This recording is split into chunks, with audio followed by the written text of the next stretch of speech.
Hey, yo, it's me, Pops Van Marmalade, and you're watching the Comics-Related Madness Network. Uh-huh. So come get some. CromCon.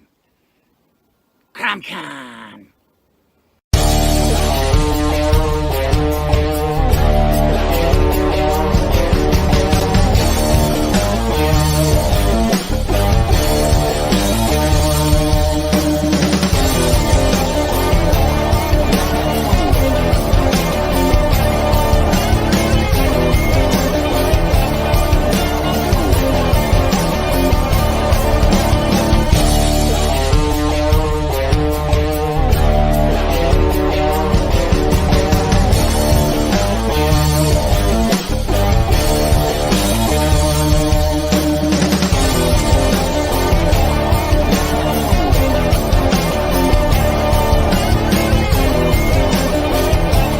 Madness Entertainment Group presents the Madness Comic Network with original programming and additional comic-related content.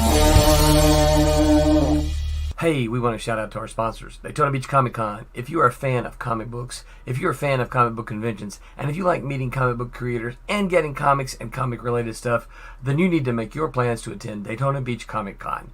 This year's show is September 9th and 10th. Silverline will be there, so you should make your plans to be there too. We'll see you there. If you like comics and find yourself in the Orlando, Florida area, doesn't everyone come to Orlando at some point in time to see the House of Mouse? But when you're here, you need to make it a point to visit Coliseum of Comics, especially the one on East Colonial Drive. They carry Silverline comics, even a limited edition Coliseum of Comics version of our comics. So, when you go, be sure to ask for Silverline Comics and tell them we sent you. OCD stands for Orlando Collector Deviants. OCD, Steve and Trish, they're a family of geeks who promote geek things, particularly those around the Orlando, Florida area. They're big supporters of Silverline, and we think you should be supporters of theirs too. Go give them some love. If you are an independent comic book maker and you need to get your independent comics made, you need to look no further than Kablam Digital Printing. They print our books, and they do a bang-up job. They're not only trusted by Silverline, but many, many independent comic book makers. Head on over to kablam.com and see for yourself just how easy it is to have your comic printed by them. And tell them Silverline sent you. Hi, this is Tim TK, host of That Silverline Show on Tuesday. Join us at 11 p.m. Eastern, 8 p.m. Pacific every Tuesday night as we discuss pop culture and the joys of making comics. Hi, I'm Barb Kilber, co-host of Silverline's Wednesday Wham. Join us each Wednesday nights as we discuss comics, literature, movies, and anything else that may catch our attention. I'm Roland Mann, and I host Silverline's Silver Sunday. Join me every Sunday at 8 p.m. Eastern as we make mine Silverline.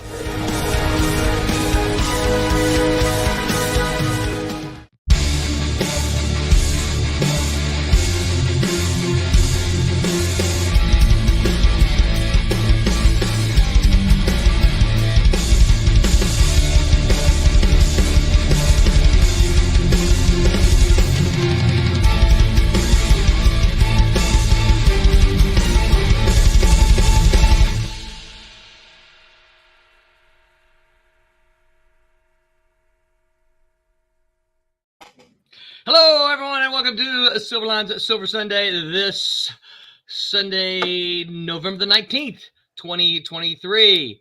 I am your host, I am Roland Mann, and I am joined tonight by the usual cast. Roberta Conroy, say hello. Hello. Hi there.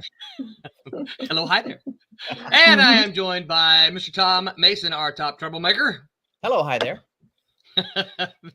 And joined by that man in the mask guy, Mr. Mike W. Belcher himself. Hi there. Bunch of hi there's today. Quick news. If you backed our Kickstarter, we are in the process of getting those printed now. My anticipation from the printer is first week-ish, maybe second week in December. If they don't come in until the second week in December, that means they're going to ship a little bit later because I'm going to Arkansas for Christmas a little earlier this year, just because family, they're trying to go do all this stuff. And so we're going to go up there a little bit early. That means your packages might come slightly later, but they will be out. Everything is looking tip-top shipshape to go out. Shout out to Scott today for Lake County Comic Convention. It was a fun time in Lake County. If you were there and saw me or saw I was with my son, it was a pleasure to see you today. I am super stoked about our guest tonight. He is making a very, very rare appearance. The man has no social media whatsoever. He does not. Yeah, he does not. I have played games with him. I have been at war with this guy, not literal war, but war games with this guy. He has conquered me. I have conquered him in his territories, and he has conquered me in my territories. I am happy to bring to the stage today Mr. Dan Danko, who you'll notice I have given him the little Malibu editor #1. Say hello to everyone, Mr. Dan Danko. Hello, glad to be here. I've never been introduced before as the no social media whatsoever. But You don't Well, know, do you? we live in a social media world. Just call it incognito.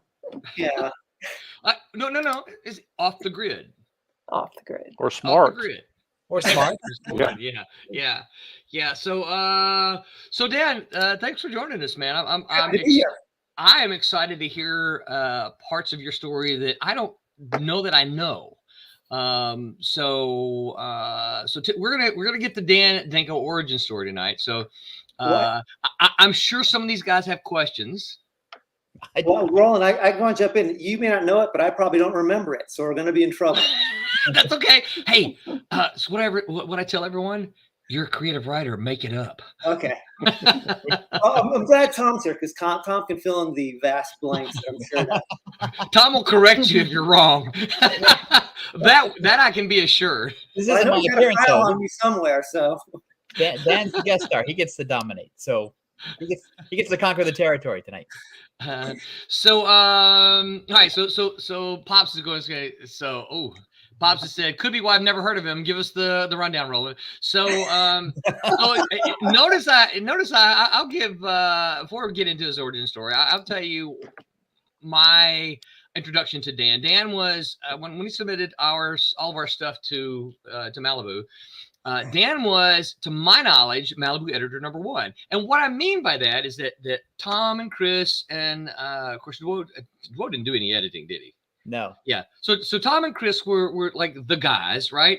But I don't consider Tom and Chris, and I know you were, but I don't consider you the editors because you were kind of the bosses, right? Yeah. So Dan Danko was the first editor ever hired by Malibu.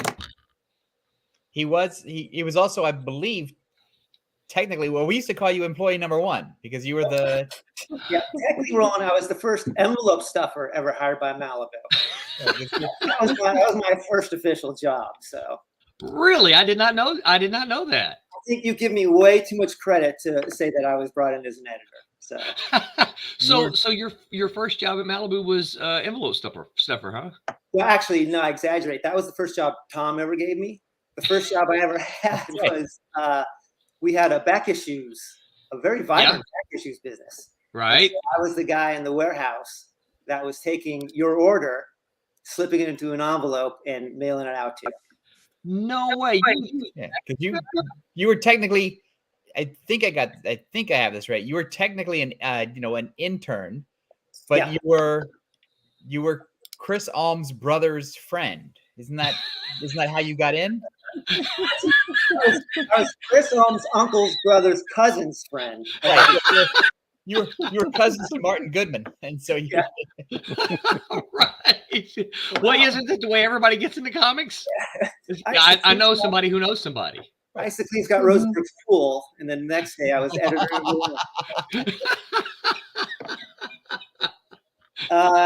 So I mean, if you want, I don't want to make it seem like anybody would be interested in my story, but I'll happily. We're interested. We're here.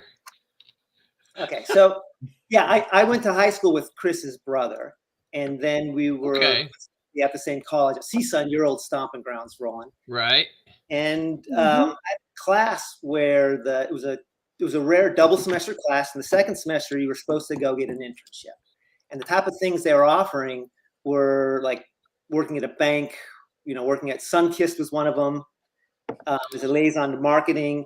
And I was talking to Chris Ulm, and I was just miserable to Eric Ulm, Chris's brother. And I was miserable about it. And he knew that I'd like comics from just because we were friends or we knew each other from high school. And he's like, hey, you should call my brother. He's working at this comic company. And it just blew me away that there was a comic company on the West Coast, let alone, that Chris was working at. I'd met Chris several times, when I was in high school, but we didn't really have a relationship outside of Eric. He was the friend's brother. Yeah, exactly. So I called up blind, and I made some pitch to Chris. So I used to bring Chris. I'm like, I was the kid who used to bring you American Flag and Dreadstar comics. He's like, oh yeah, I remember you. And that's how I got my job. Basically, I was hired as an intern. It was a very well-paying internship at $3 an hour. Yeah. And do you remember roughly what year that was? Do you remember roughly what year that was? 1987. 87? Okay. Maybe 88. I think, I'm going to say 88 because I think we'd hired two people at that time. We'd hired you and we'd hired Mickey. Yeah. And then I think Christine came later, but right around the same time. Or was she already there? Christine was there. Inez and Christine were there when I started. All right. Yeah. So we had the accounting department in shape. Yeah. Okay. Yeah. Was she the accounting department? That was it? Yeah. Okay. She was the accounting department, and Inez was the second accounting person or office manager or whatever you want to call them. Yeah. See, Inez wasn't there when I was there. She left. She was long before. gone. Yeah. Yeah, she was long gone. Because it was Anna. Right, because by then we were not. Yeah. We were not in the old place. We were in the newer place. Yeah. And see, I never saw Newberry Park. I mean, I know the address because I sent you guys stuff. Yeah. But I never saw it. Well, imagine going to a public storage facility unit, but it was 4 times the size. Yeah. With a bay door. Yeah. So the first what? A bay door. Scott had they put up like cubicle walls, and Scott's office was right at the bay door. Yeah. We opened the bay door and seen Scott Rosenberg at his desk. Because we told him that he could come and share office space with us, but he had to sit by the bay door. So he was always either too hot or too cold. So the whole rest of the office was open except for Scott. They had cubicled him off at the bay door. Yeah. That's funny. We were open, so we could always yell across the desk to each other and just have a conversation. But if Scott wanted to come to participate, he'd have to peek out from behind his.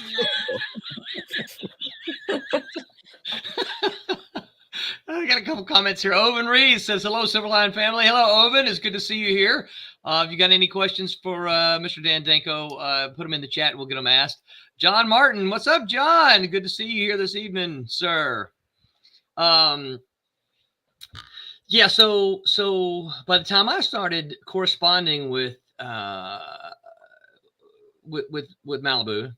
of course, Tom was the first one I ever talked to up there, and I worked with Tom on the overwhelming majority of things. But occasionally he would say, "You need to talk to Dan to do this," or "Talk to Mickey to do that kind of thing."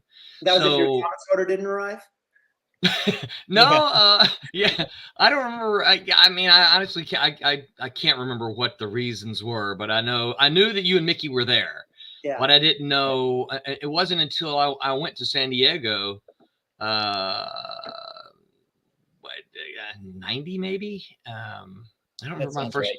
Yeah, that I met you guys, and so I met. Yeah. And we were still in the Lawrence Drive warehouse at that point. Yeah, but I mean, I recognize the address. I never went there. 1355 Lawrence Drive. Yeah. I think I probably got. Stationary. Yeah, I'm sure I do something from you. Dear Roland, Please stop bothering me. Call me. That's it. Don't send me anything else. Stop sending me stuff. Yeah.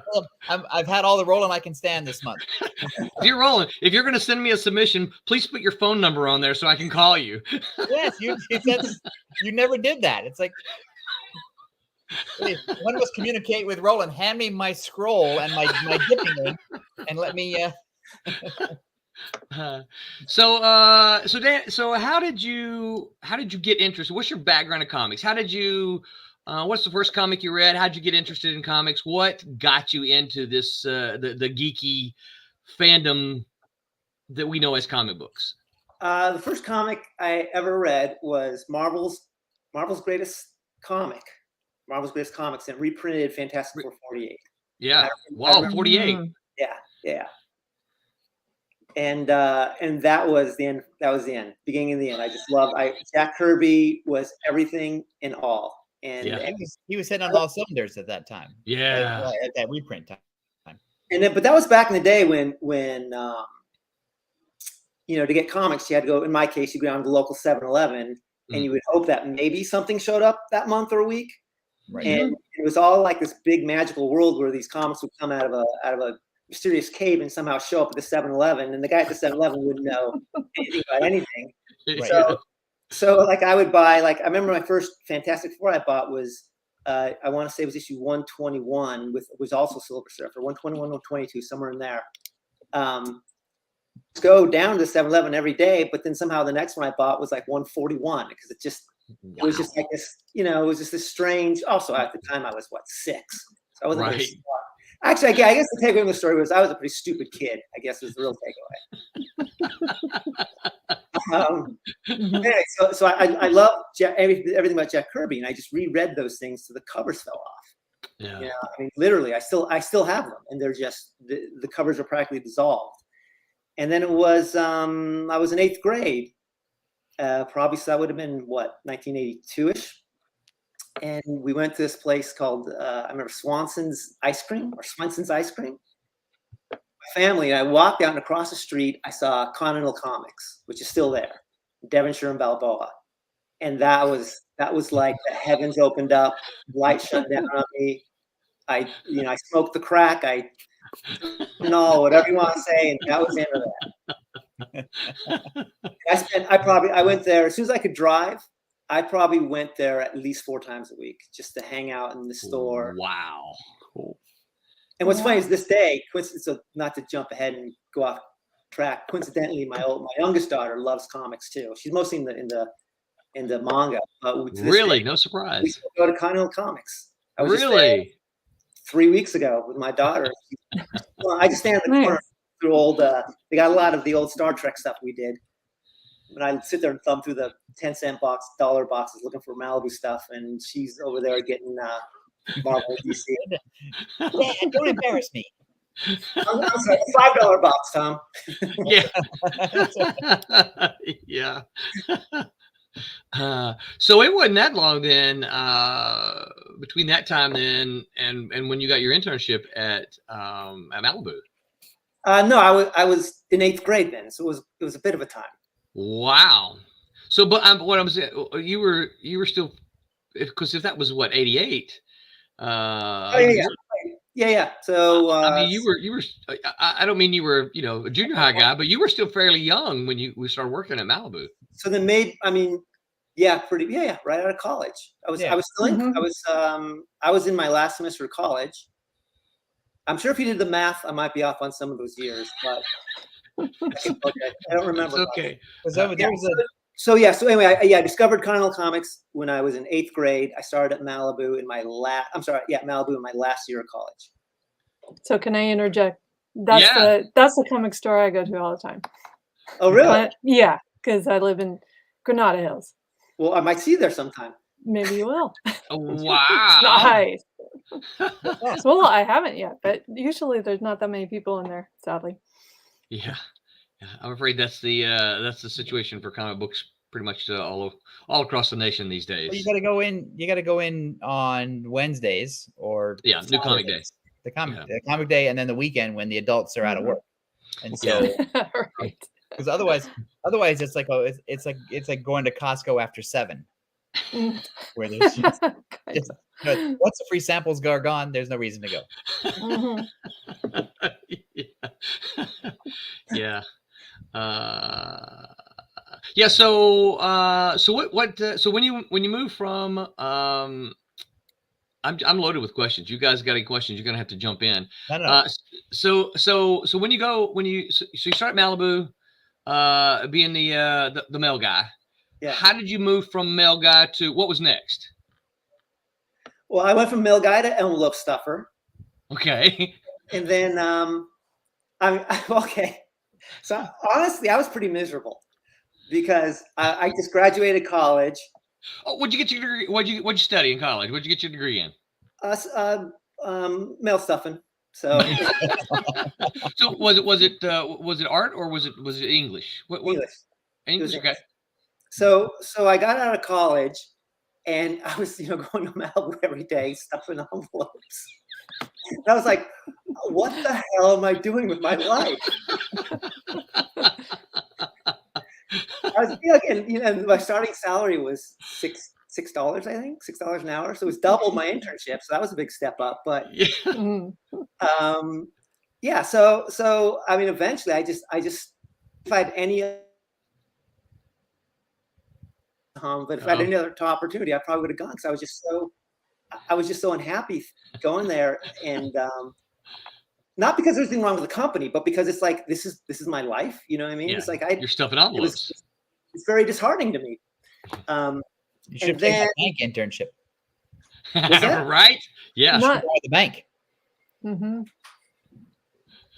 So and then what happened is that as the company started to grow, and my response, once they started to give me real responsibilities, then of course that changed everything, obviously, because I wasn't. I didn't view my life at that age. I couldn't view my life beyond stuff and envelopes. I guess like I said, I wasn't very bright. So as the company grew, I don't really know the tipping point, to be honest. I mean, Tom might be able to fill that in, but eventually I started doing the Robotech stuff. I went in, I started doing like even art touch up, just simple, basic stuff with the word balloon. So as it got to get more creative, and I started to get actually involved in the comics as opposed to being back in the warehouse, mailing out stuff to people and doing flyers. Yeah. Then of course, from that day on, it was fantastic and I loved it. I think the tipping point was just when we had, because there was always a certain number of books that we had to produce each month, because Scott Rosenberg had the theory of the magic number, which is this is the dollar amount that we need to bring into the company every month, or there's going to be trouble. So we were always trying to push the schedule to get to that magic number, and so we were always developing books and putting books on the schedule and scheduling stuff out 6 months in advance. Yeah. And we were at a point where we needed, in order to continue to employ other people besides ourselves, we'd have to put books on the schedule. And then in order to do that, we'd have to take some people and say, well, you're now going to do some books. And so we just sort of expanded to the point where, well, Dan's here. we've mailed stuff in envelopes in the back. We've mailed enough stuff. We should give the young kid a chance to do some stuff. And well, it kind of goes back to, and correct me if I'm wrong, Tom, but it kind of goes back to the kind of conversation with Hank. Is like he was there, you knew him, you liked the guy, and he was competent. So it's like, give him work. Yeah, let's put him to work. Why do we need to bring in? Right. Why do we need to break in a new person? We got a guy right here. And so, and then you were working more with Chris at that time, because Chris had an overflow of product, and Chris was a slower editor in certain senses, and I was a faster editor, and so needed the help. Although I will say, Roland, I think Hank only stuffed envelopes for a week. Right. Because Rob Liefeld put in a good word for him. Right. I don't want my boy stuffing envelopes. Yeah. And then it was great, because then Chris, I guess I never talked to Chris about it, but I guess there was a point at which it also became me earning his trust. Yeah. As well.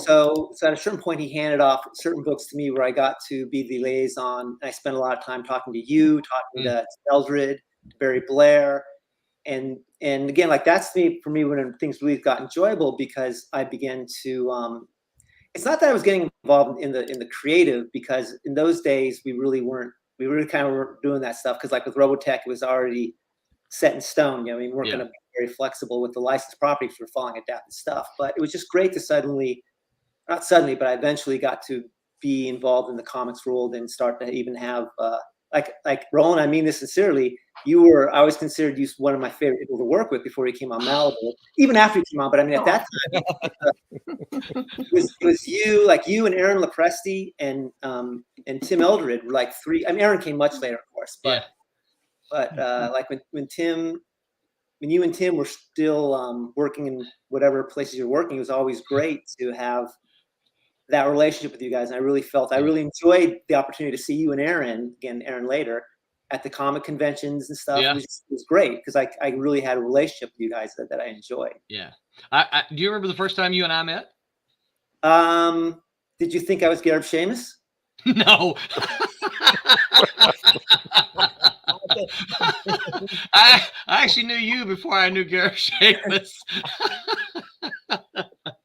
The first time you and I met was at San Diego Comic-Con.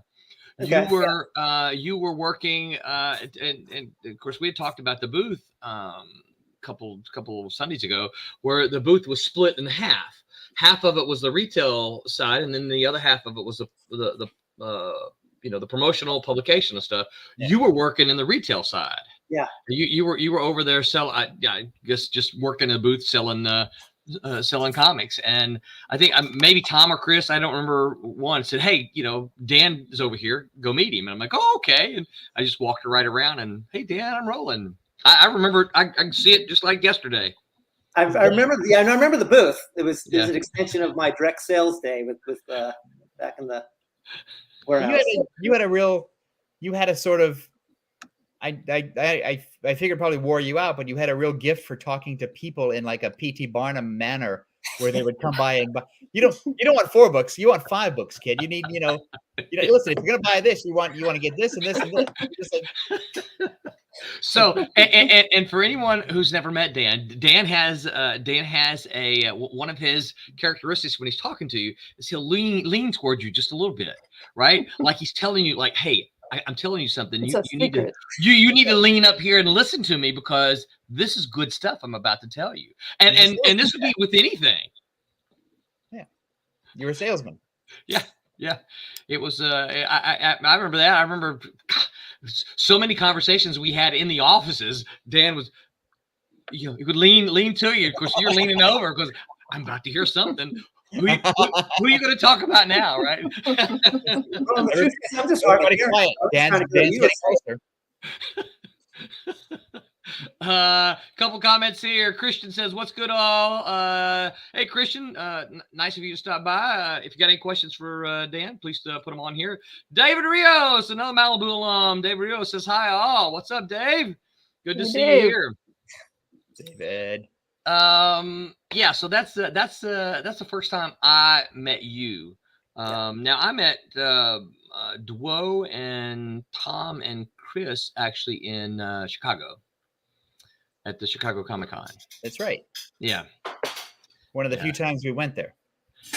And that was actually before I went to the San Diego Comic-Con. So I met you guys up there. I think we got a picture of me and Stephen Butler, because I went with Stephen with a contract that we had just signed with Dave. What sort of new wave 80s band did you look like in the photo? Yeah, probably Def Leppard, I would imagine. All right, so you went from stuffing envelopes to editing things like so you said Robotech was the first one that you remember? I mean, there might have been some reprint stuff with Tom, but Robotech was the first one I remember that was like original content in a way that wasn't just the reprints we did. Yeah. So Dave actually says, I don't know if you remember this. I'm not trying to put you on the spot, but Dave actually said, I think, was it Robotech? What was the book that he said that was his first published work? Was it Robotech? No, it wasn't Robotech. Dave Rios? Yeah, Dave Rios. Yeah, he was working on. It was I thought it was a Robotech spinoff book. Dave, what was it? If you're still listening there, what was the book? He there's So that's a Zillion. Zillion. Oh, Zillion. Yeah. Yeah. And Manga Newswatch, he said. Mm-hmm. So I don't even remember that one. I don't have to. But in my defense, I'm old. Yeah. You're probably the oldest one here, Tom. Oh, Let's not talk about that. Be careful. I'll change that top troublemaker label there. The old man. Get off my lawn. So Dan, I know that you also wrote a bunch of stuff. Now, were you doing any writing sort of pre-Malibu or no? I mean, I was doing short stories and okay, English stuff. It was English stuff. Yeah, but nothing. Yeah. Nothing was ever published. Never tried to be published. But I had a minor in writing at CSUN, whatever the hell that means, and so I was doing a lot of content in that regard for a grade. Yeah. Now, did you ever send out any short stories to magazines or anything like that? No. No. No. I thought the first thing that you wrote as a comic wasn't it Gigantor? Or was it? Yeah. Okay. That I'll admit in public. Yeah. Oh, okay. So I was thinking it was DDD.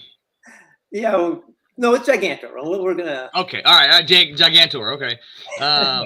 Yeah, I remember. So I remember you actually talking about Gigantor in the office some. I don't know that I remember the comic though, but I remember you talking about it. It was. My memory is. I apologize for that, Dan. My memory is no worries. My memory is that Dan came up with a title name, which was Eternity Triple Action, which was based on the Marvel Triple Action title, right, from the 70s. And then the three things to fill it were, one of them was Gigantor, which we had just gotten the license to.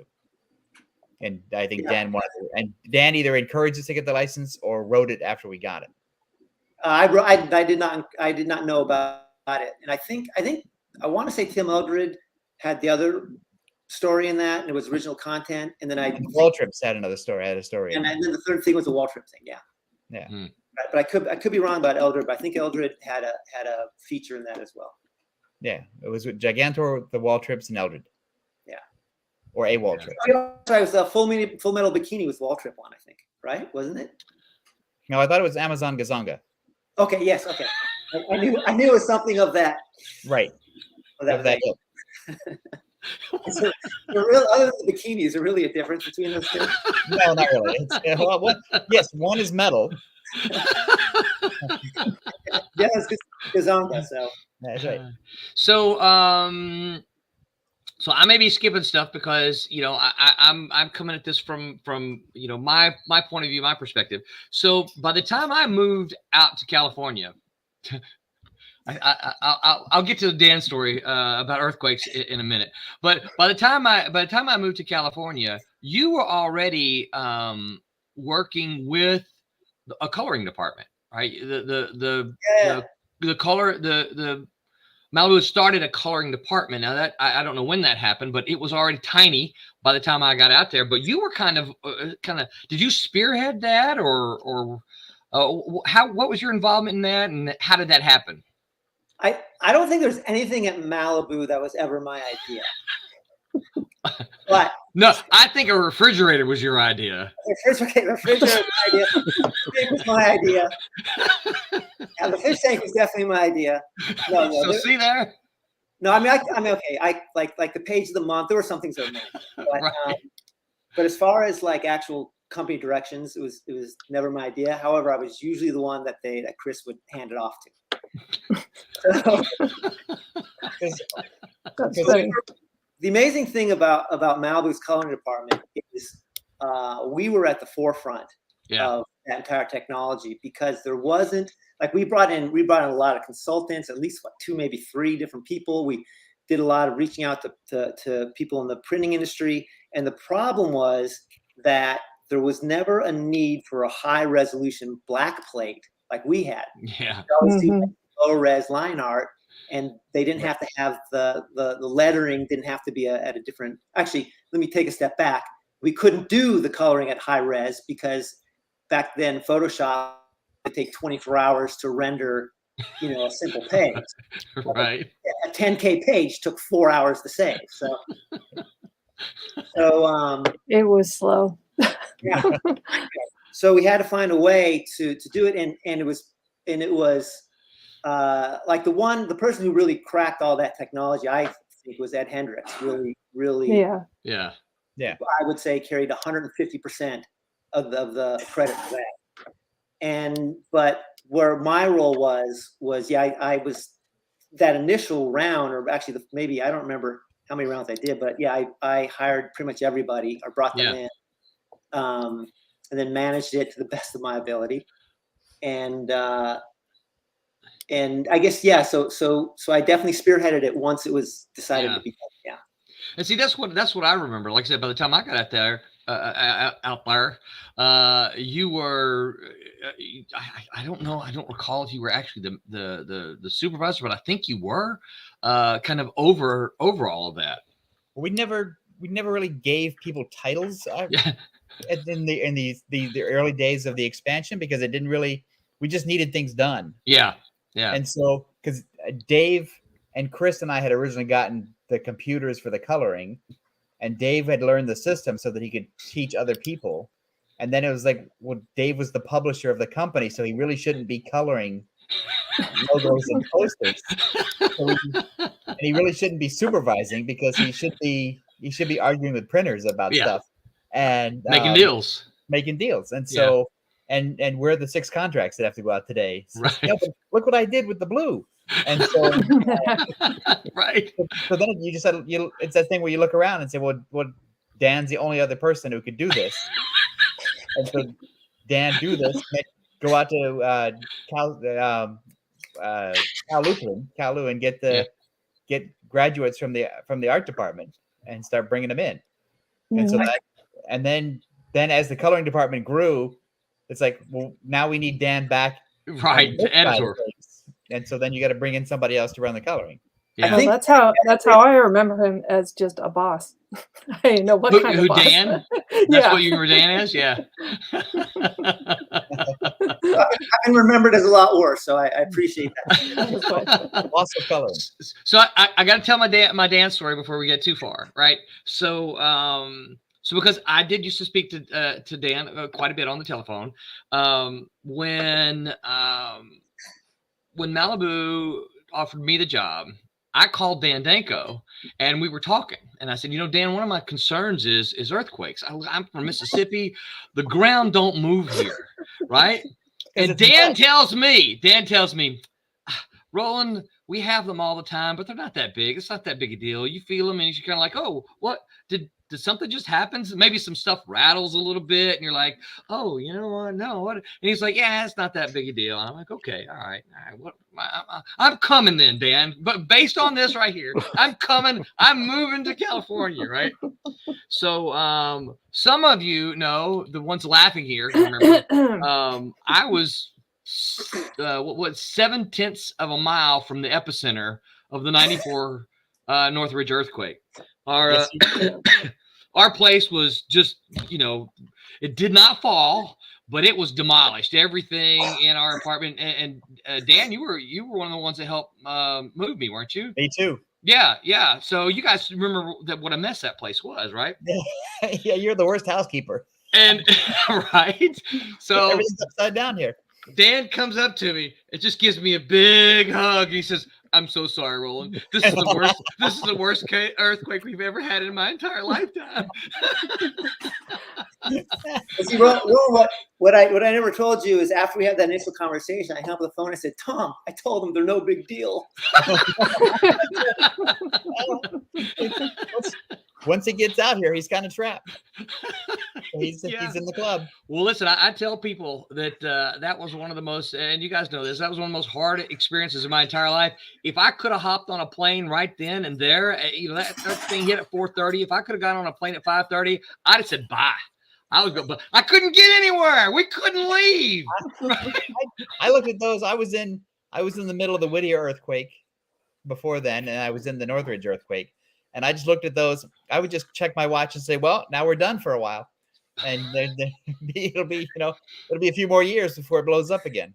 Yeah, Well, it was Dan, pretty- have you ever been back to Northridge to see what happened during that? Because I was going to school there at the time. It's pretty awful. I drove by it, but yeah, I remember it wiped out the whole campus, and Yeah. CISA never because they had a whole. I go off on a tangent, but they had a whole plan to join like the next up division. Yeah. And they had a stadium, and they were going to do this whole thing with this whole development. Yeah. And that was the end of that. Never went anywhere. The center of the library dropped, and Right. Yeah. and the art building that I literally lived in, all the floors kind of collapsed. So it was a red tag, and that was no fun. A ton of our friends and a ton of our coworkers lived in the area as well, because we were recruiting from Cal Lutheran, but we were also recruiting from Cal State Northridge, and I know Paul O'Connor lived there, and Alm lived down there. Alm's family lived down there. His mom and his dad lived there. His brother lived there. Alm lived in. He lived in the Thousand Oaks, because you remember at that point, yeah. but his whole family was down in the Northridge area. Center of the valley. In the valley. Yeah. So Hyper says, I still have warrants in Mississippi for what I can do with the blue. talking about the coloring process. Dave Rio says, I was in Thousand Oaks for that. I was at the Tommy's on Roscoe for the first major aftershock the Saturday after. How could you tell the difference? Well, the Tommy's is still there. The Tommy's is still there, huh? Still there. Yeah. It's like the cockroach. Survives anything. Yeah. Yeah. So I went off on that tangent just because I remember that Dan story. So one of the things, Dan, a lot of the folks who tune in to listen to us, they're big Ultraverse fans. So tell us what's the and Tom, if I'm skipping something, you're like, wait a minute, I want to ask about this before we get there. Tell us what's your first recollection of Ultraverse stuff, Megaverse stuff. Megaverse. Oh my God, my first recollection. Well, I remember, Tom, you're gonna have to fill in a lot of gaps on this one. I remember initially, like Chris talking to me about the concept, right, and being at that time to bring in different creative talents that would form the world of the Ultraverse and then contribute via writing. And because in that specific situation, because it was writer driven, Chris was more going on about the writers. Right. I remember it was Larry Niven and Wes Craven, and then the list of not all those first writers that ended up in the Ultraverse, but some of the ones that were the initial targets for Chris. And I remember we had an early meeting with Wes Craven and all of Wes's demands, and that ended our meeting with Wes Craven and Larry Niven and so on. So I think my initial first memory was just that, and Chris discussing that his overall vision or goal to make this writer driven, which was very different at the time because everything, I mean, maybe even to this day, artist driven. And we were probably at that restaurant in Thousand Oaks, whose name I don't remember, that Chris loved to hang out at. Not the one where we used to get all the rice pudding, is it? You mean Jack's? Jack's, there you go. Yeah, Jack's. Yeah. Right. The rice pudding one was Cheesecake Factory. Cheesecake Factory. That's right. Yeah. That was across from the last office. Yeah, that's where we used to have a lot of our editorial meetings. We'd go over there, and occasionally Dan and I would share some rice pudding. It's Mark Spears says, loved Ultraverse. Thank you, Mark. Now, if I'm not mistaken, Mark, you've got a Kickstarter going. I invite you, sir, to drop the links to your Kickstarter here, please. And any folks that are listening now, or if you're listening to the replay, go check Mark's Kickstarter out. He's got a lot of cool art up there. So you were there. You were there for the the change when Bob Jacobs suddenly came aboard. Yeah, absolutely. So tell us what you remember about that. No, I'm not going to go over that. I'm sure Tom we don't do a whole lot of negative here, right? Just Yeah, tell us some of the things that you remember here, about it. No. How did it affect you, right? The Ultiverse or Bob Jacob? What? Because the Bob Jacob was endless material. I'll skip that way. No, we've talked about Bob Jacobs already on here a little bit. We'll skip past Bob Jacob. My understanding of the Ultraverse is sort of, again, looking at it, I don't know how you felt about it, but I sort of felt about it as it was sort of time to let Dan into the big club of the company, because you went to the retreat with us. Yeah. And helped wrangle all of the writers, and that made you a part of the creative process as a person who was now instead of doing stuff, you were now developing stuff. Yeah. So yes, absolutely. And there were certain areas of the Ultiverse, like the playing cards or the trading cards. Trading cards. Right. You know, that was a enormous step forward for me in working at the company and managing all of that. And then working with Chris and Tom to develop our Bible and because Chris just said, populate the world. You know, we need to populate the world. And so it was great, even outside of the Ultiverse, because when we were at the retreat in Scottsdale, was it, Tom? Yeah. You know, myself, Chris, and Tom, our role wasn't to develop characters, but to be there in support of the Ultiverse creators, the founding fathers, right?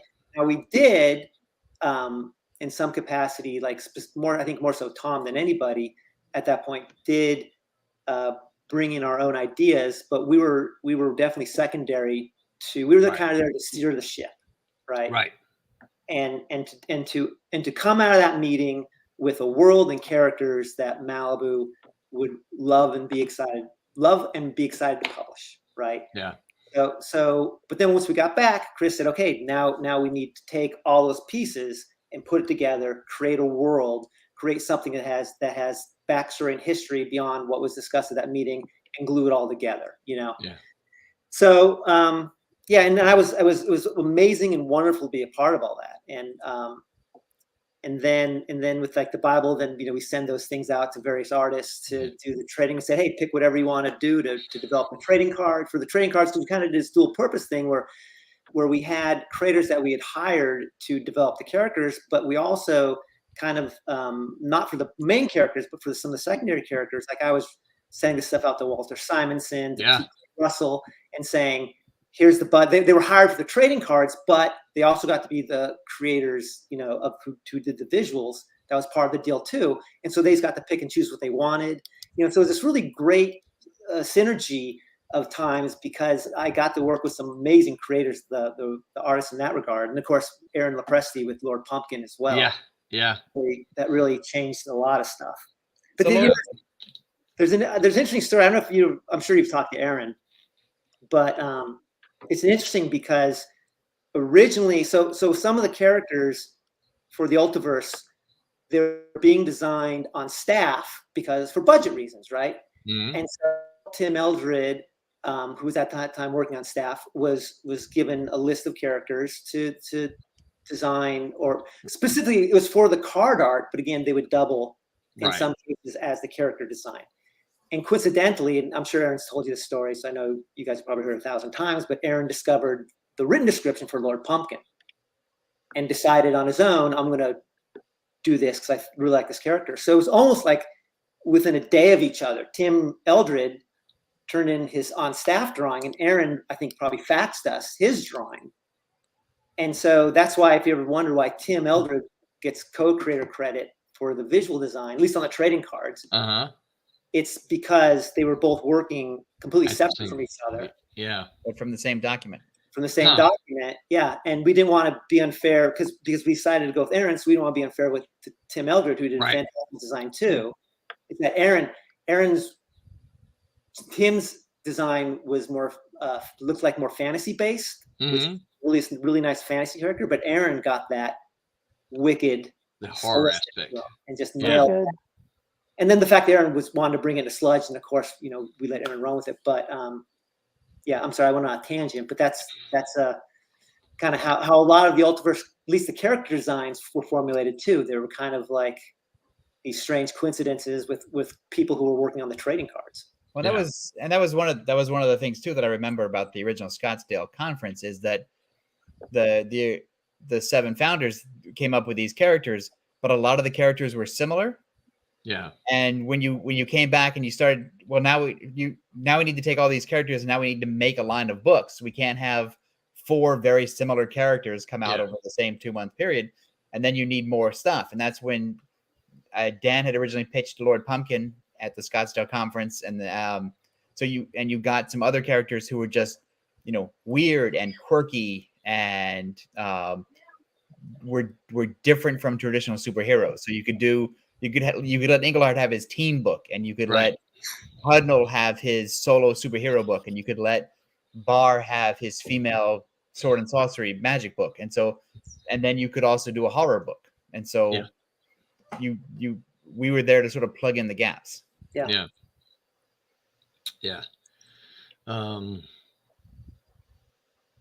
Cool. You guys got any questions?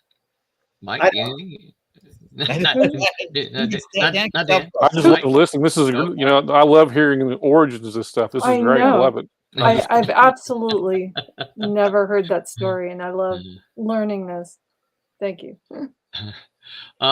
See, David Ariel says Aaron was on David Tom's Ultraverse panel at San Diego Comic-Con this year. He discussed how he wanted to do Sludge. Can watch it on Geek Review Tavern. This message brought to you by. That's the thing too, is that Aaron has if you've met him, Aaron has really strong opinions about story and about what he wanted to do. And Gerber had very strong opinions about story and what he wanted to do. And Gerber, my version of it is that Gerber couldn't create Sludge until Alm told him he couldn't do it. Gerber said he didn't have any. Gerber came out of maybe Dan remembers this differently from the Ultraverse conference, but Gerber was having a hard time coming up with ideas for characters to pitch. Gerber's really good at taking an existing idea and sort of making it into something. He really struggles with coming up with an original thing from start to finish. And so Chris said, well, look, you're good with Swamp Things. Why don't you do a different take on a Man-Thing type of character? And Gerber was like, nah, I've done that kind of thing. I want to do it again. And Alm was like, I bet you can't. I bet you can't do it. Maybe you're not the guy anymore. So Gerber goes away and comes back the next morning and said, I think I got to take on a swamp character. And so he wanted to do it, but he wanted to do it a different way than what Lepresti did. Lepresti wanted to do a crime book about a sewer monster who fought, organized crime, and Gerber wanted to do a socially important document of the swamp character. And so they sort of butted heads, but the two of them working together sort of made Sludge work. That was such a weird, quirky character. I loved it. Yeah. And it was fun to color, by the way. Do you remember the one character I remember the one character that he came away with from The Drunk Magician? Do you remember that character, Tom? Oh, Drunken Magician I talk about all the time. It's my favorite character. It's the alcoholic Dr. Strange. Yeah. But it's also Jackie Chan's Drunken Master character. Basically. Jackie Chan's Drunken Master if he was Dr. Strange. Yeah. It's a great movie. Okay, we got a question here. You may have to think about this one for a minute, Dan. But before I ask it, David said, "I love bringing in of Lord Pumpkin into Sludge." I think a lot of people do. I know Tom's part of that Ultraverse, active on that Ultraverse Facebook group, and they frequently talk about Lord Pumpkin as being one of their favorites there. So, well, here's a secret. It's my favorite too. Yeah, really? No, I wouldn't have guessed that one. It's a great visual. It's a great character. Yeah, it really is. It is. So Thomas Flormonti, who is usually with us, and he hasn't. I put him on the spot privately. I don't guess that's on the spot, is it? I'm like, why aren't you here tonight? And he's not answering me. He says, My one question I ask every guest that works in the Malibu office: give us an a big embarrassing story. Now, actually, he lists all of us. Give us an embarrassing story on Tom, an embarrassing story on Roland, and an embarrassing story on Roberta. Well, I'm not going to give. I'm not going to give a single embarrassing story about Roberta. Oh, thanks. Okay, that's good. I don't think there is one. Roland, I've got a terrible story. I kept my head down. No, we don't want a terrible one. No, I mean, I find it humorous, but it's a not a good story to tell it. It's not the train story, is it? No. It's I don't know if it's. I think it's funny, but I don't know. I might get crickets after telling this one. You and I went to lunch with. I shouldn't even tell a story. Never mind. Okay. You tell me when we're done. I'll tell you. Yeah. If you like it, I'll come back a second time and tell. Okay, that sounds good. What about Tom? You work with you've worked with Tom a whole bunch since then. Tell us some good. Okay. Tommy gives me a reason. He goes, I knew I wasn't going to make it open time. Okay. So many embarrassing stories. So tell us a good embarrassing Tom story. Oh my gosh, I didn't come prepared. I'm not going to I can tell one. Just remember that you still need to be friends with him after this. I'll self-tell one. Okay. Is that so early in the Malibu years when Dan was just employee number one, and he was struggling under the weight of mailing out packages and stuffing envelopes. Chris didn't have anything for Dan on a specific day, and because Dan's told me this story before, and Chris said, Tom, do you need any help today? And I said, yeah, I could use some help today. I know the story. And in addition to editing, I was doing production work with Nikki on a bunch of the reprint stuff. And so, yeah, I could use some help today. And I remember Dan thinking, oh, great. Wait, go ahead, Dan. Let me jump real quick. So at that time, Chris was doing the solicitations every month but it was their, oh, sorry. No, Tom. I did solicitations. Solicitations. Okay. But Tom was involved with a lot of the reprint books, actually, maybe even all of them. So Tom was a lot more day-to-day active with comics. So when Tom came to me and said, I've got something for you tomorrow, Mr. Danko, be ready. I was like, finally, I'm getting out of this damn warehouse and they're going to give me something. That was very Tom, by the way. All right. I leaned forward, too, when I said it. So after I went home as excited as I've been since I started working there, thinking that this is my big chance, and I'm going to show them what I can do. Okay, go ahead, Tom. Well, and then so Dan comes in, and I give Dan a stack of paper, and I said, I need these photocopies made, and I need them mailed out to people. so he stuck me in the back area. It wasn't even in the warehouse. He put me around the corner. And I was there all day stuffing envelopes. I'm not a good boss. You had something you needed to be doing, right? In my defense, which is meager, is that we were very poor communicators. And if I didn't sense that Dan was unhappy doing stuff like that, and Alm didn't take me aside and said, hey, listen, could you give Dan something creative? It was just like, I got stuff I need done. I need a warm body. Dan's a warm body. Here's some stuff to do. I wasn't a touchy-feely person where I thought about someone's feelings about work. It's just like we're at the factory canning food and wrapping labels around the cans as they go down the assembly line. Just get to work. but I will say, Tom, I sat down in the chair and you took a piece of paper. I can only have a piece of paper. You took a piece of paper and you showed me how to fold it and put it in the envelope first. And you made the expectations very clear to me. So you're a skilled worker now, and I like to. You don't get a raise unless you learn how to use your skills. True. How many paper cuts did you get that day?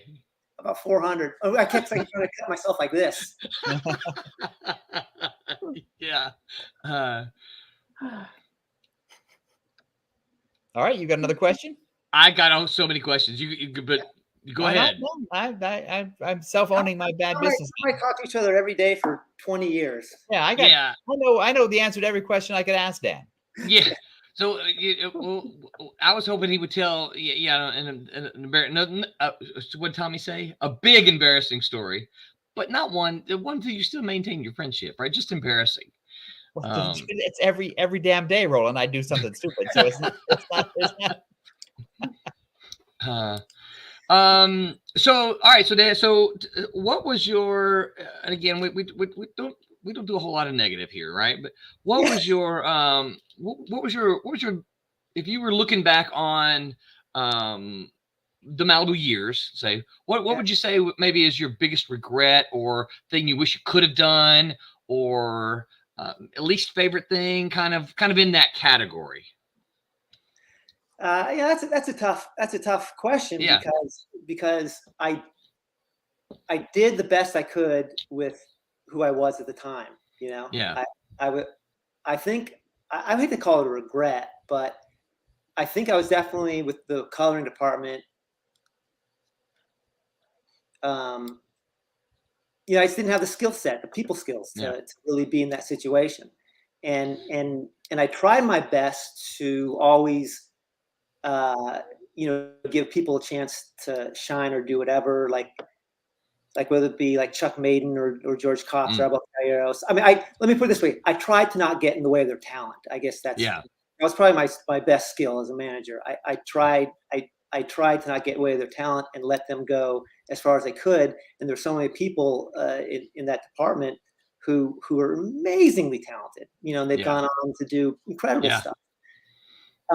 But I just think that I guess if I had a regret, it was I wasn't good at recognizing that my role should have been more so to facilitate their talents and maybe even be a mentor, or something of that nature. And I just didn't have the skills at the time, the personal skills, But so it's hard to say it's a regret because that's my limitation. Right. Yeah. Well, I can say he didn't step in the way of that either. It's like that. One of the things that I've never had in my life before Malibu was that kind of community of, interested learning from each other. It was very cooperative. Yeah. And you're part of that. Well, thank you. Learn from each other. I appreciate that, because I also know that at that time my whole goal was just to, go for the joke and humor, and humor helps though. People's feelings be damned. And I guess that was, not to go off into my own psychoanalysis, but I guess what I didn't realize is that as someone in a management position, you probably shouldn't make fun of the people that were working with you. So.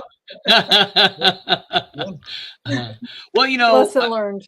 Well, I've said repeatedly, Malibu was a young company. From top to bottom. I mean, Tom, Chris, and Chris, Dave, and Scott, they were all really young when this, when that happened. It was the first real job for a large number of people. Yeah. Yeah. So there's a lot of, because Malibu went from basically 4 people to 150 in the span of like 3 years. Yeah. And at one point I was managing 60 of those people. Yeah. And trying to edit. Right. Yeah. And so here's my favorite Dan story. Yeah. From that Malibu era. And this is a testament to Dan's, self-psychoanalysis of himself, but also how he does things. And I remember you doing this more than once, but I remember a specific incident where you were working on a script for a book and you turned it over to Roland, who was the editor, because we didn't allow people to self-edit. And so you wrote a script, you gave it to Roland in that afternoon. And then because you worked odd hours sometimes, you were at the office really late in the evening. And in the morning, Roland came in and you said, you gave Roland a new script and said, I didn't like the script I turned in yesterday at 4:00. Here's one here. I wrote a new version of it last night. Here it is, all 24 pages of it that you'd written in like 6 hours. You'd rewritten the entire script before Roland had sent it anywhere. Amazing. It's weird creative creatively to do that, but it's also there's a sort of charming psychopathy to it. I'm not just editing a page of it. I'm not just editing a plot element. I redid the whole thing. Rewrote the whole thing. Yeah. I think that was Malibu Premiere. I remember, because that's still my writing process, where I'll write something, not in animation, because obviously that's different. But if I were to write a screenplay, or if I were doing comics today, which I'm not, but back in Malibu, that was always my writing process. I'd finish the script, and I would look for a place in the script, and I would say, okay, I'm gonna, instead of starting, at the door, I'm gonna start on page 1 at the door. I'm gonna start on page 5, and I'm gonna turn the house upside down. Right. And I would always approach the stories in ways that, as a result, it did do a lot of rewriting, but I always kind of viewed those initial drafts as meeting the deadline. And then after that, I would find a way to completely turn it, like sometimes literally upside down, and write without planning what was coming next. If that makes any sense. Yes. Yeah. And that was the Warstrike Malibu Premiere comic. And so, and I found like that would still be a process I do, because I think it's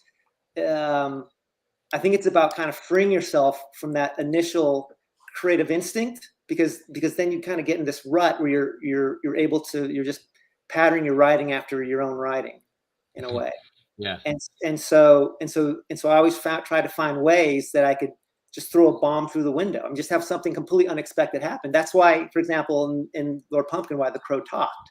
Yeah. Because I wrote that, and I wrote that. That's another one where I wrote the whole thing and then started on a different page with a different point of view. And then in that scene, after Lord Pumpkin killed the child, he was just going to burn the house down. But then I just had that Crow come in and start talking to him, because it was like, I don't know why, just to again, to turn the story on its side from where I was taking it. Hopefully the reader will find it interesting. But so for me, that I do that to continue to shake up what is my instincts in storytelling. Yeah. And that way it keeps you from rewriting, or keeps you from writing the same type of story over and over again. Yeah. Because there are some writers who look at comics as, oh, I'm going to do my locked room story now, or I'm going to do my evil twin story now, or I'm going to do this or do that. So your process prevents you from doing that. Yeah. I try. I mean, that's what I try to do. Yeah. And you also need, it also sounds like you absolutely know whether or not the first draft, or the draft that you turn in, the deadline draft, is good or bad is almost irrelevant. It becomes a finished document that you can fiddle with. Yeah. It's like, this is now my map, and now I'm gonna rip it apart. I'm gonna throw away my compass, and I'm gonna start fresh. But you still have the idea of the story in your head. Yeah. Yeah, I find it interesting. Like I've always felt I'm a much better editor than a writer, and I've always wondered why that is. I've always wondered why certain people have the ability, whether it be, well, I'll just speak to editing and writing, but why certain people have the ability to be really great editors, and then when they write, the writing is kind of stale. And I think that I could fall in that same category as well. And so I try to approach it from like, as that editor who's reading it after the fact, and the only way I can do that, because we're all blind. I think we're all blind to the flaws of our own writing. Yeah. And so to me, I found it personally effective, like I said, to start the story at a different page and turn the house upside down. Mm-hmm. That's what I enjoyed most about Gerber or sort of late stage Gerber when I had to work with him, was that I found his original ideas were not as compelling as I wanted them to be or wished they would be. But when you pitched him an idea and you told him your story, or you gave him something to read, he was a much better editor. Like he could the thing that I would be struggling with for hours, he would look at it and go, well, here's what you have to do. It's like, this is what you want. And he was, I would, despite the fact that he was a quirky, weird guy, you'd sort of want him at the desk next to you. Yeah. So as you hit a block, you could just, Steve, right. Tell me, give me something. Tell me what you think. Help. Yeah. Help. Yeah. Man, our clock is zooming right along. There's a good question. Mark Spears has a question for you, Dan. He says, if you could relive one day in your comic career, not change things, just relive it one more time, what would it be? Well, I'll give the PG-13 answer to that. Yeah, please do. So actually, I know that because there was when we went to go see Darren Doan was making. I don't know if it was just the promotional. I don't even know what the case.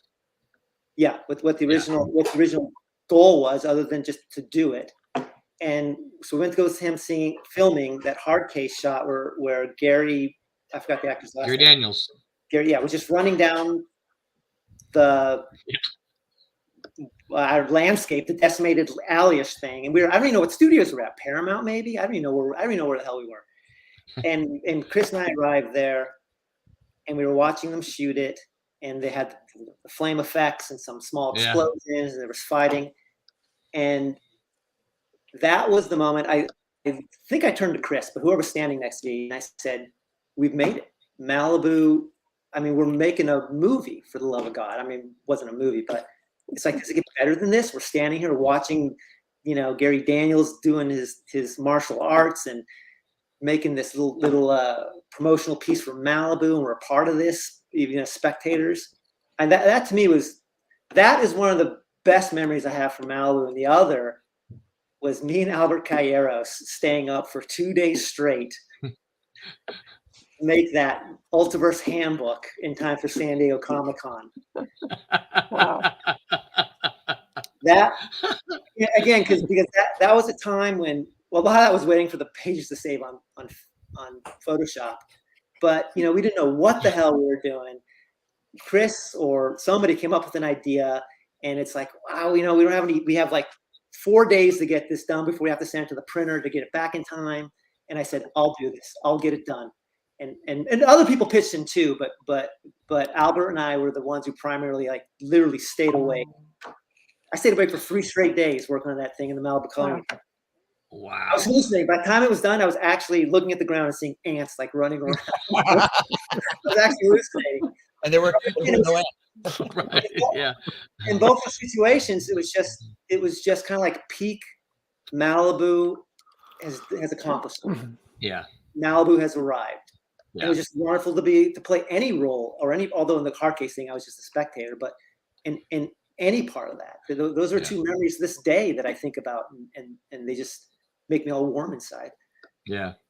I don't remember what it was. I remember when I first came out there to the you remember I slept on Alm's couch for a while when I first moved there. I remember going up to the office late one night, and it may have been, I don't think it was that instance, but it was you. You were up there, and I can't remember if there was another colorist with you, but what I remember is that there was that little station of coloring, and you were going around to you had every computer running, right? You would do something on this one and hit click, and then you would go to the next one, right? And while the little progress bar was moving, you would go to the next one. And I can't remember exactly what you were doing. That was the Ultiverse handbook. You couldn't. Was that what that was? Yeah, that's what it was, because it took so long. Yes, for each of the computers. That we had to set it up where while this one's saving, we go to the next one, and it was the steps. Yeah. And because we're using a bunch of KPT filters. That was also another problem.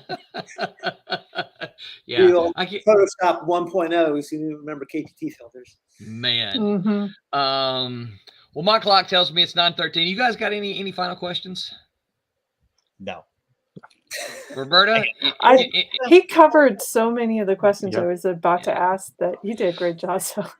So other than, like, maybe, what also informs your sense of humor, I guess, where do you think, some of your really good influences are in terms of that? Oh man, I think influences. Wow, I don't know about that, but I think that, like many people, Bugs Bunny. Well, I mean, there's things I love, like Monty Python. There's where the joke is paid off so far down the line that only people paying a lot would remember it. Callbacks. But I think like most people, who rely on humor, it was just my way of feeling accepted, even though a lot of my humor was alienating to people. It's always been a drug for me. I just can't. Even to this day, I can't help myself. I just want to get that hit of somebody making somebody laugh. Yeah. I think Common and I have that in common. We just can't help ourselves. And I'm not saying that our humor is always detrimental, but I mean like just making people laugh is just such a drug. Yeah, and I think because for me, it's when you get that first laugh when you're a kid. When you do something, not when you do something stupid by accident, but when you do something deliberately that you want to be funny and you pitch it out to your elementary school class or whatever, and it works and they laugh, and then it becomes like, I got to chase this high till I'm in the grave. And so it's like when I was a kid and I'd be at the dinner table with the family and I would say something and my dad would turn to me and say, "What the hell is wrong with you?" Like, you know what? I'm still chasing that. I want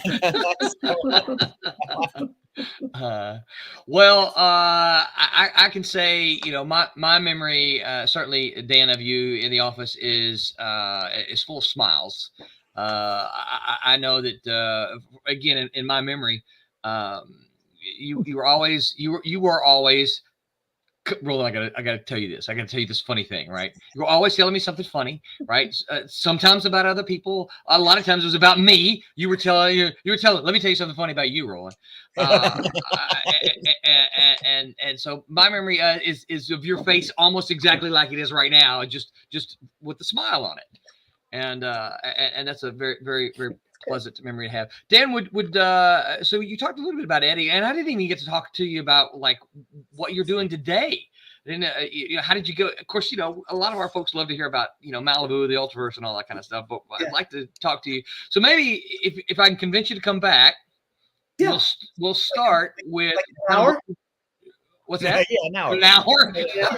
Okay, We'll start with what you're doing now, but I would like to and I toss this out to Tom a little bit. I would like to spend maybe a day or two and talk about some of what goes into editing, what goes into comic book editing, right? Because there's certainly and you have the experience as well. There's a difference in editing something that is corporate owned, right? Something that the company owns, where you're the caretaker of it, and editing a creator-owned thing, right?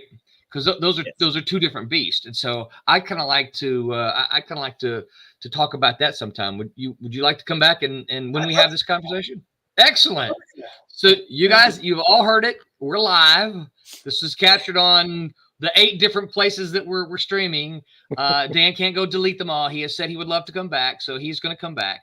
Roland, you promised me there'll be 9 different places. Oh, it's like the old days, rolling lies. So my memory of Dan, from the Malibu days, is that he is the guy who got things done. Yeah. And so if we would come up with some screwball idea of like, we need 142 trading cards done in 6 weeks, or we need this, or we need X, Y, or Z. And Dan, who had obviously never had to produce 100 million trading cards before, was still the guy. Like you could give it to him, and you could say, "Hey Dan, do you want to call Steranko?" And he would go, "Yeah, I'll call Steranko." I mean, he could and have a conversation.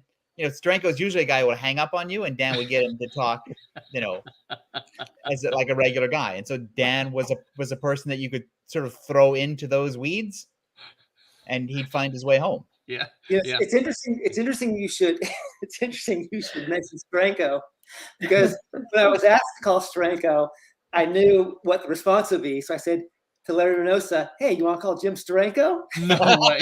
And Larry was like, "Jim Steranko, yeah." And to this day, Larry still harasses me for the results of that Jim Steranko call. Yeah. But see, that's the way you get things done. You delegate the horrible things to your friend. Yeah. Yeah. Tom Hyper asked you, are you his brother? Because you sounded like his dad asking what's wrong with you. I've been asked that by a lot more people than just my dad. All right. No final questions? No, I'm good. All right. So Dan and I have an email tomorrow, so it'll be fun. Well, I will absolutely be in contact with you, Dan, and we'll get you back on sometime in 2024. We'll talk about editing and talk about what you're doing now, because you've had a whole. I mean, that's Malibu's a long time ago. You've had a whole bunch of writing done that's non-comic books, and I'm super interested in it, and so I apologize that we didn't get to that. He also has an Emmy. Yes, I did not know that. He has half of my Emmy. And unlike Tom, I paid the money to get mine. I wasn't gonna pay. I'm not gonna pay $400 to get a statue. You could have got a certificate for $95, Tom. You know. I cannot use the curse words in Roland's stream. PG-13. All right, guys. Well, let's see. I don't think I forgot to open my calendar. I don't think there are any Tuesday and Wednesday streams this week because of a Turkey Day. I'm trying to get my calendar open so that I can verify that. So they have to pre-prepare for Thanksgiving. You know, I don't know what these guys. Yeah, no stream due on Tuesday or Wednesday due to Thanksgiving. We will, of course, be back here on Sunday with our post-turkey chat and chill. So look for us next. Hey, look, it was Thanksgiving. I'm like, I'm not coming up with a topic for post-Thanksgiving. Who knows who's going to be here? So we'll just have a post-turkey chat and chill. Dan, what we like to do at the end of every one of our streams is to yell, "Make mine Silverline! Make mine Silverline!" All right. Good night, everyone. Bye, everybody. Hang on, Bye. Dan. Hang on to where you end. My name is Ross Ritchie from Boom Studios, and make mine Silverline.